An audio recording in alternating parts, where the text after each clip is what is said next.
You know, in a sense, all addiction and repeated behaviours is an attempt to provide a kind of regulation, a sort of self-evoked parentheses to hold me in the horror of this world, in a world that doesn't provide us with enough structures and systems and comforts.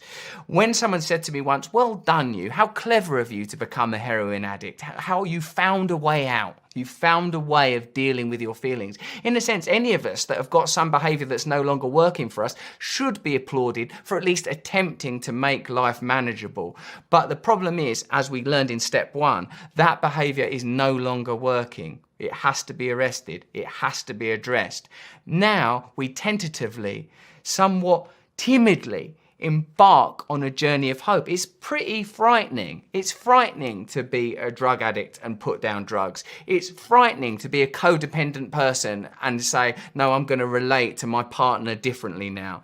These changes mean that you are confronted by the fear that you were trying to avoid by indulging in that behaviour in the first place. That's why something as seemingly parochial and mundane as not looking at my phone, for me, can be a sort of like slices open the intestines of my self-obsession and dread of the world. Like, suddenly here I am, eviscerated, confronted with, oh my God, the reason you were looking at your phone is because you can't bear to be you. The reason you're masturbating is because you can't bear to be you. The reason you're thinking, if I get that rise, if I get that job, if I make that movie, it's because you can't bear to be you. And there's a reason that you can't bear to be you, and that's because there is no you. The entire thing is a construct made up of biochemical drives and memory, not that you're not a unique and wonderful human individual, as unique as your own fingerprint. Of course you are. The whole point of 12-step recovery is to recover the person you were intended to be.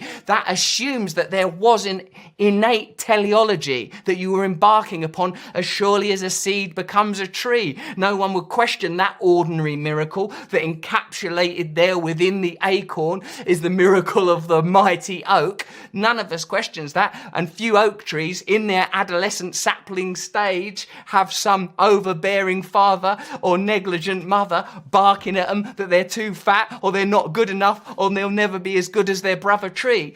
The journey of recovery, step 2 in particular, takes you back to a place where you recognize that you were going somewhere, that there is a better version of you. This is the beauty and the optimism of this program, that you are not worthless, that your own belief that you are worthless is as much as an illusion that you could make yourself happy with a life of endless Ferraris and blowjobs. We know that's an illusion now, particularly if you're a fragile and awkward driver such as myself. I struggle anyway, even when I'm trying to stay bang on that highway code. A few twitches in the region of the groin is the last thing I need.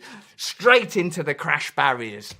So step 2 is about hope. It's about positivity. It's the acceptance that there is a better you waiting to be born.